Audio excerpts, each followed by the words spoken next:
Today on Investigate TV Plus, you might not be able to get the prescription your doctor says will work best. I'm Tisha Powell. And I'm Lee Zurich. How insurance middlemen affect your experience at the pharmacy counter. Plus, special deliveries contributing to a crime wave. It's not going to stop. They're not going to stop trying to get this contraband in, and we're not going to stop. It's a constant battle. Drones delivering illegal drugs that end up at a local school. What our multi-state investigation revealed. And life is like a game of chess. Even in this game, you have to be focused. You have to pay attention. You have to watch the move of your opponent. Meet the man inspiring the next generation of masters who play for more than just checkmate. In-depth stories that inform and inspire. You're watching Investigate TV Plus. Prescription drugs tangled in red tape, leaving you with little to no options. According to Georgetown's Health Policy Institute, 66% of Americans use prescription drugs. Many doctors say they lack the true control over what medications their patients are able to take, thanks to so-called insurance middlemen. We dig into benefit plans, asking industry experts to get you answers about this complicated system. Doctors' offices across the country strangled by red tape. There's so many things wrong with this system. It seems simple. Go to the doctor. An expert identifies a medical problem and hopefully finds a solution. But that's when the system can take over.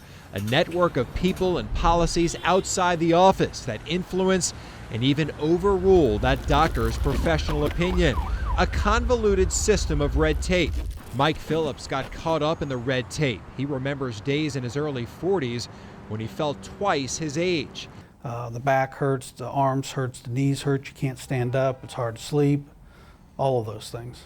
Doctors diagnosed him with psoriatic arthritis, an inflammatory autoimmune disease that has no cure, but can be managed with medication. His doctor found the right medication that got control of his symptoms, until his family had to change insurance companies, and he learned the drug that worked would no longer be covered unless he and his doctor proved his symptoms were not controlled by two of the new plan's preferred drugs. They never gave me any medical justification for the switch whatsoever. Phillips had to change drugs because his new insurance had a different list of medicines it would cover, called a formulary.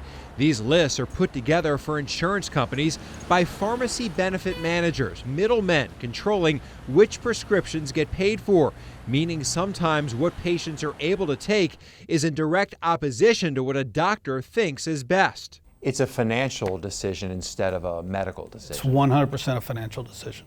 The PBMs, these middlemen, were designed to create buying power for insurers. Their argument, they save money by securing the lowest net cost for medications and encouraging use of those discounted drugs or cheaper generics before anything else. And then in those instances where there's robust competition in a particular therapeutic area, right? So there's several different drug manufacturers making a treatment for a particular condition, and they all work equally well. Then the PBM can use some of those process steps to try and encourage the physician and the patient to look to the most affordable, most effective option first. Our analysis of standard drug plans published online by the three largest PBMs found examples of drugs preferred by one PBM but excluded by others, and found even for those usually cheaper generic medicines, there can be restrictions or hoops to jump through. You can prescribe a drug, and if it's not covered in this formulary, your patient can't take the drug likely. Exactly right. And people have said, yes, they're practicing medicine without a license. Well, their answer to that is, doctor, you can prescribe whatever you want. We're not telling you what to prescribe. We're just telling you what we'll pay for. But financial decisions have physical consequences. Research shows that for patients like Dr. Feldman's, having to jump through hoops set by PBMs can cause measurable negative outcomes. I've had patients that have lost control of their disease.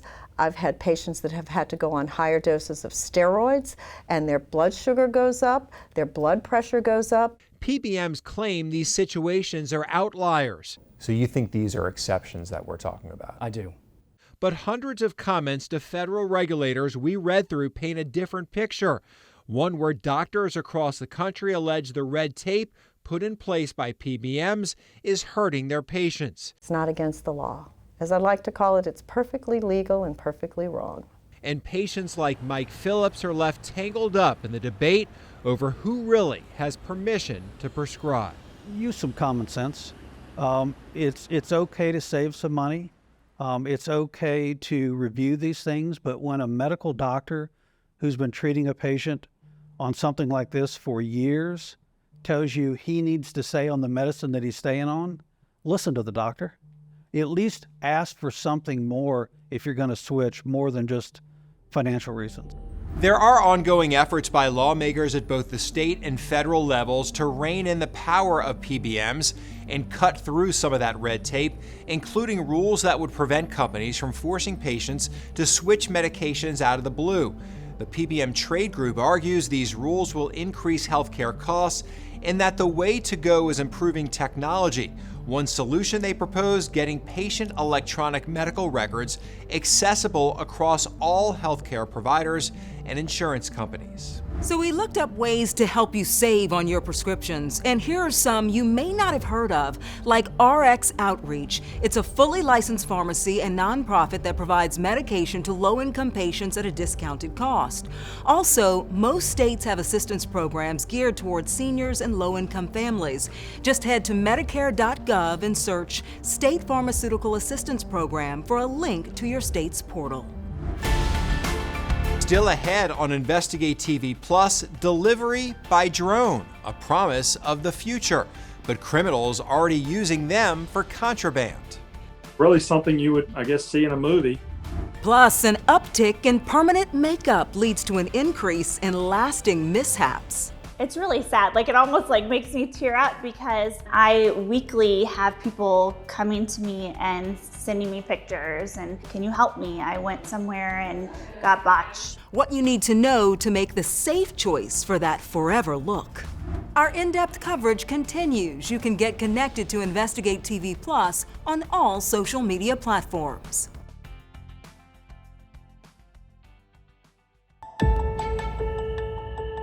It's the latest beauty trend. Eyebrows are having their heyday, according to a report from Business Wire. Increasing disposable incomes and a focus on personal grooming is fueling the growth.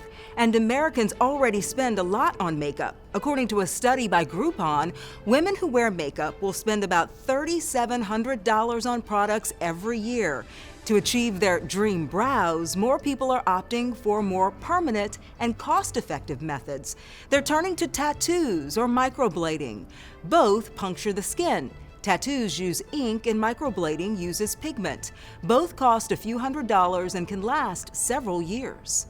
The popularity of permanent makeup has states rushing to set safety standards and guidelines, but license requirements differ by state. Some states require a tattoo license, some a cosmetology license, some neither. And that lack of regulation has left some people permanently scarred from artists without proper training. Reporter Lauren Traeger takes us to St. Louis, Missouri, with the important information you need to know if you're thinking about going under the knife or needle.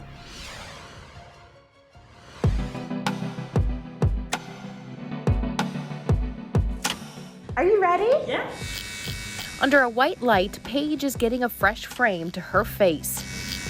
Nothing too crazy, just enhancing what she already has. It's rewarding work for Emily Thomas, owner of Inked Beauty Bar in St. Louis. I have clients that cry in my chair, and it is the best feeling to be able to see them so happy. Business is booming. She's booked out for months. For a lot of these women, they've undergone cancer treatment. They have no eyebrows. Maybe they can't see as well. Maybe they're just not very good at doing their brows and just didn't have very much. But because it involves breaking the skin, here, proper procedures are her top priority. We are putting something that's potentially permanent on someone's face. And not only that, but we are dealing with blood. And anytime you're dealing with blood, you're dealing with bloodborne pathogens. She is a little bit of a bleeder. That's why she says training is so important. Have you seen firsthand what can go wrong? Yeah. It's really sad. It almost makes me tear up because I weekly have people coming to me and sending me pictures and, can you help me? I went somewhere and got botched. These pictures showing what can go wrong: double brows, scar tissue, permanent problems. I was self-conscious, and I'm like, that's my face. Kimberly Shook says she definitely didn't do enough research before doing her brows in Western Missouri a few years ago. It had faded a lot, and it was like higher than what my eyebrow is now. Like one was higher than the other. I have quite a bit of scar tissue from it. Everything can go awry if the technician that you trust your face to isn't trained properly. Shook turned to Meg Melchard in Kansas City to help reverse the damage, but she says it's just one example of what she sees nearly every day. They're teaching technicians just enough to be super dangerous and scarring women's faces, sometimes indefinitely, where it's irreversible. It is the oldest form of tattooing known to man, and it is quickly becoming the most dangerous. But in Missouri, there's been a loophole allowing for a real lack in regulation. That is, until now. Absolutely a huge win. I'm over the moon about it. Tattooists like Lynette Trayers at Flawless Ink in Lake St. Louis are celebrating the end of this legislative session. After years of stalling out in Jefferson City, legislation just passed, she says, will now better protect people seeking out permanent makeup. Knowledge is power, and I think this bill has been something, too, that passed because we pulled people together that were masters in this craft. I've been teaching myself for the last 3 years. Women like Lakeisha Peoples legally allowed to perform some of the services with just a weekend's worth of training. You see a lot of people with scary work, and I didn't want to be one of those people. She sought out more training, but not everyone was required to until now. It's going to close a lot of doors for people to stop doing horrible work and horrible services. A relief, too, for those sitting in the chair. I think it's the safest way to go. Back at Ink Beauty Bar, Emily Thomas started her own training course, Inked Academy, to allow others to properly learn the trade. Most states across the board, it's about 100 hours that you need in order to get licensure, and I think that would be exceptional. It's an industry that isn't going anywhere anytime soon. I just love helping people feel good about themselves. They're perfect. Yay! They're so pretty. How they actually match, and Yeah. they look full and filled. As many more look to put their best face forward. We want to give you the big takeaways here if you decide to try permanent makeup. According to the Brows Academy, you should study an artist's work through their social media, read reviews, and check out where they receive their training. Look for certified beauty schools or a reputable microblading academy. And reputable microblade artists say permanent makeup isn't for everyone. Industry experts say microblading isn't for people with chronic autoimmune disease because of the risk for infection, or people with skin conditions like eczema or psoriasis. Experts also say people with diabetes or high blood pressure should talk with their doctor about microblading before a procedure. Still ahead on Investigate TV Plus, a high-tech system creating a troubling trend. Being sent to prison, they think, okay, they're behind bars, you know, we're safe as a society, but that's no longer the case with technology. How inmates are using drones from their prison cells to threaten safety in your community. Plus, every chess master was once a beginner. Don't do the first thing that pops in your head. Meet the veteran teaching kids they don't have to be afraid to make the next move.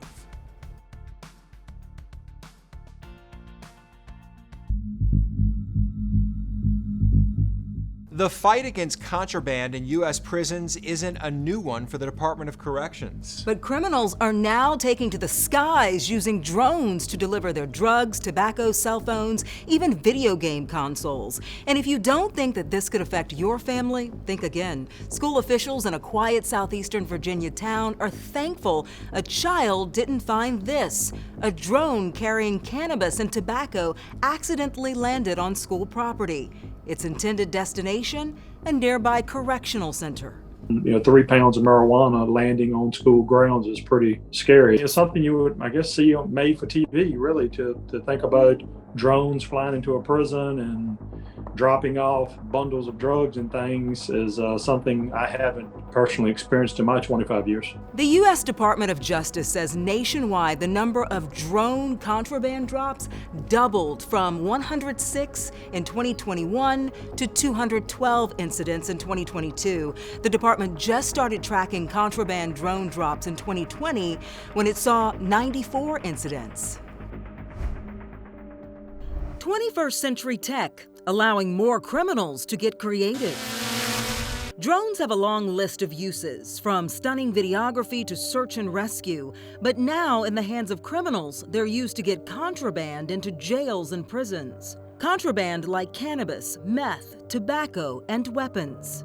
And cell phones, which the FBI says allows inmates to keep control of their gangs and drug operations in the outside world. Sent to prison, they think, okay, they're behind bars, we're safe as a society, but that's no longer the case with technology. With these cell phones and these drones, they are still able to victimize South Carolinians and other folks around the country. In Southeast Georgia, a Smith State Prison employee and whistleblower says you'd be shocked at the criminal operation inside its walls. On top of the usual drugs and cell phones, drones delivering things like high-end shoes and clothes, even video game consoles. But those are used for more than fun. The whistleblower, who doesn't want to be identified for their safety, says the inmates use the consoles to hack into the prison's internet, to navigate drones to make drops over the prison fences. What was coming in the drones was the hard contraband, the drugs, the cell phones, the throw over the fences, all that type of stuff. That was what that was. The staff member says extreme short staffing has helped inmates run their operation with hardly any worry about getting caught, and some officers are fearful to investigate. We are allowed to do what the inmates allow us to do. We go home every day by the grace of the inmates. In Ohio, watch as a jail inmate gets a delivery from a drone. The inmate can be seen watching the skies before the drop. Although the drone missed its mark, the inmate was able to collect the package. The sheriff's office says it contained cannabis and a cell phone. Back in South Carolina, the State Department of Corrections spent $250,000 for drone detection technology in 2022. But Director Brian Sterling says drops are getting more sophisticated. We'll send a decoy in, and we'll chase that decoy because we have systems in place that alert us to drones in the area, and we'll chase that, and then they send two in from another side, drop their load, and take off. Sterling says he wants Congress to take action to restrict cell phone service, which drones usually run on near prisons and jails. Look, this is a war. Just like any war, you do something and there's a counter. We'll do something, they'll do something. It's not going to stop. They're not going to stop trying to get this contraband in, and we're not going to stop. It's a constant battle. It's daily for us, but it's something that we take very seriously. At least 7 U.S. states have taken action, making drone piloting near prisons and jails a crime. The Federal Aviation Administration banned flying drones over prisons in 2018. In the case of the prison employee who spoke anonymously, our team has yet to hear back from the Georgia Department of Corrections. Still ahead, a chess master showing kids you can't win a game you don't play.